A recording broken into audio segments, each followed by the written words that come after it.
খোসা থানা কৃষক দল আহ্বায়ক রফিক মন্ডল, আমরা জাতীয়তাবাদী কৃষক দল খোসা থানা শাখার পক্ষ থেকে সবাইকে স্বাগত জানাচ্ছি। আমরা সবাইকে মঞ্চে বসার জন্য অনুরোধ জানাচ্ছি।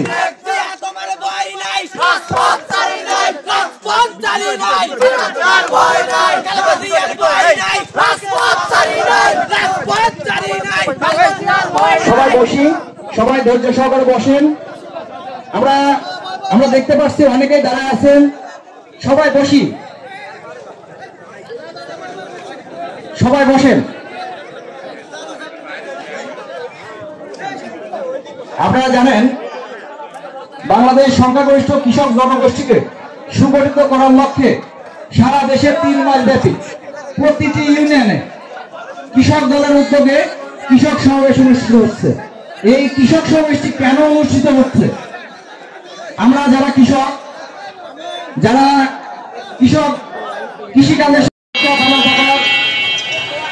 আরো রফিক মন্ডলের দুজনকে এলাকা থেকে তার বিশাল একটি বহন নিয়ে আমাদের মাঝে উপস্থিত হয়েছেন।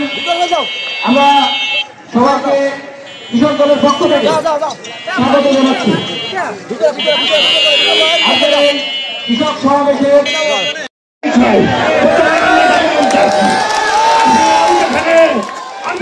প্রিয় দর্শক, ইতিমধ্যে দেখতে পাচ্ছেন আমাদের বাংলাদেশ সংখ্যাগরিষ্ঠ কৃষক জনগোষ্ঠীকে সংগঠিত করার লক্ষ্যে সারা দেশে 3 মাস ব্যাপী ইউনিয়ন পর্যায়ে কৃষক সমাবেশে অংশ হিসেবে কুষ্টিয়া জেলার খোকসা উপজেলার Samaspur union Samaspur rail station চত্বরে আমরা দেখেছি কৃষক দলের উদ্যোগে আজকের এই শত শত কৃষকদের উপস্থিতিতে কৃষক সমাবেশ অনুষ্ঠিত হচ্ছে।